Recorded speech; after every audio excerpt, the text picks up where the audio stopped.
Please select a landing zone. Heading to Afghanistan. Deploying. Pode iniciar já. Vamos que nós escuta mais um áudio.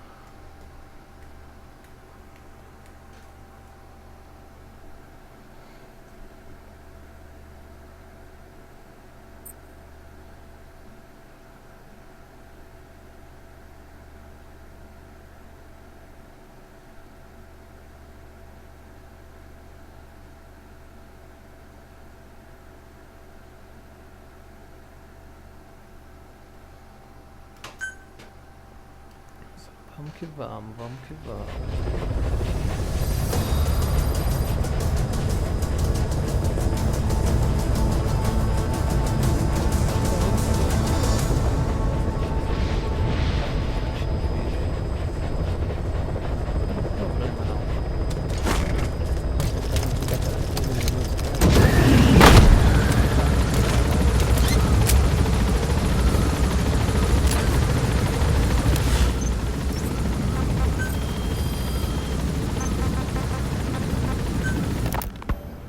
Emmerich didn't go with depleted uranium for Sahelanthropus' armor because of its strength. He had nukes in mind. Exactly. It's meant to use its body as the fuel component for a nuclear weapon. Sahelanthropus uses built-in uranium enrichment archaea to melt its own body and extract uranium-235 from the depleted uranium in its armor. Those archaea perform the enrichment in an extremely short time. The concentration jumps by a factor of several hundred, from 0.2% to over 90%. The end result being highly enriched weapons-grade uranium. Sahelanthropus' body itself becomes a nuclear bomb. Emmerich says if it were to self-destruct, the nuclear yield would be somewhere in the region of 15 kilotons. Since you need about 50 kilograms of highly enriched uranium to trigger a nuclear reaction, that would mean Sahelanthropus contains something like 23 tons of depleted uranium. That's not very much. No, it isn't. That's about what you'd expect to find in a main battle tank's armor. The point is, it can be transported anywhere, even use its conventional weaponry on the battlefield. And the international community will never suspect a thing. Enemy equipment detected. The map has been updated.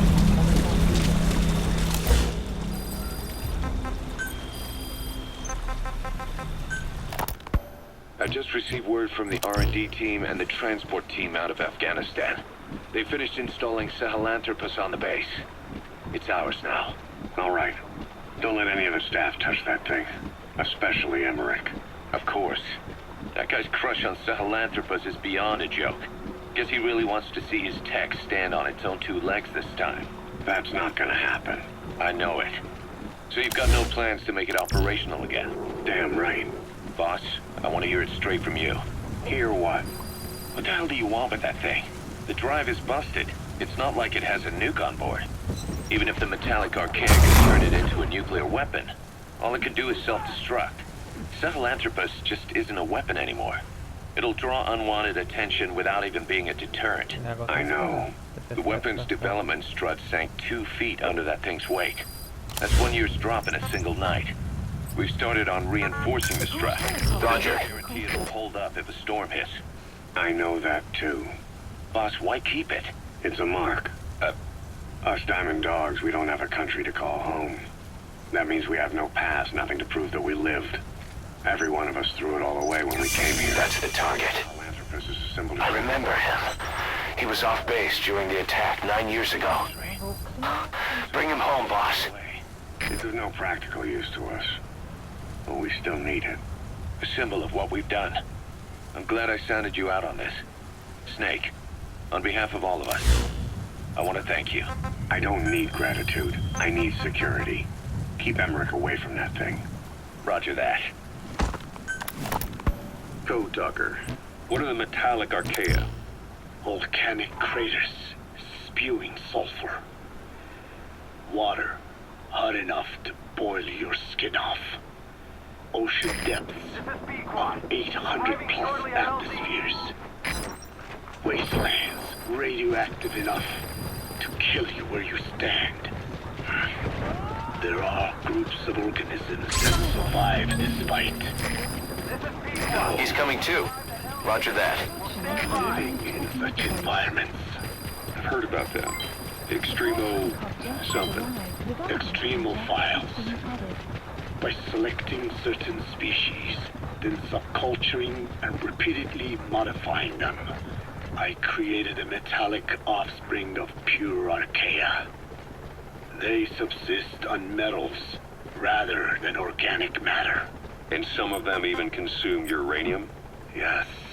Uranium enrichment archaea metabolize only uranium-235. As a result, they produce weapons-grade enriched uranium. How is that possible? Consider how plants fractionate carbon isotopes when they conduct photosynthesis. Nature possesses abilities beyond our imagination. So it was archaea that brought down your chopper? Corrosive archaea, yes. They oxidize metals, feeding off the energy in the electrons they receive. What became of the wreckage? We had the R&D team retrieve samples for study in airtight plastic containers, of course. Prudent. We shall extract archaea from it in good time.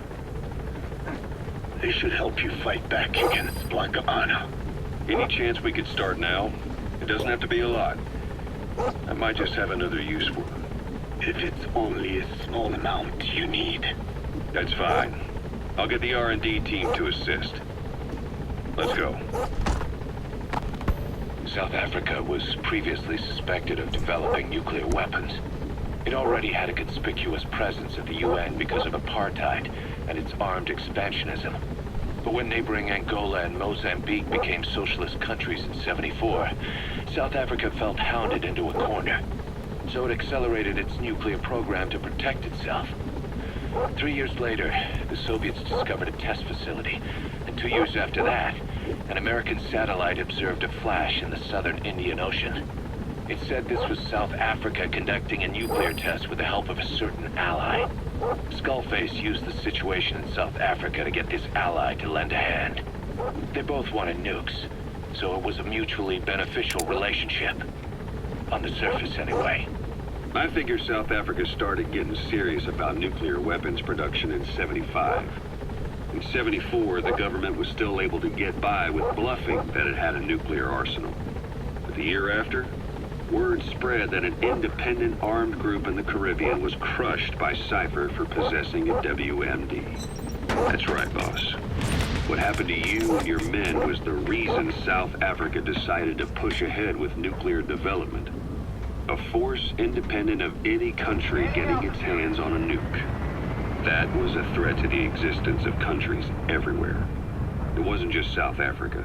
Your presence pushed a lot of countries to get nukes. The world was scared of you.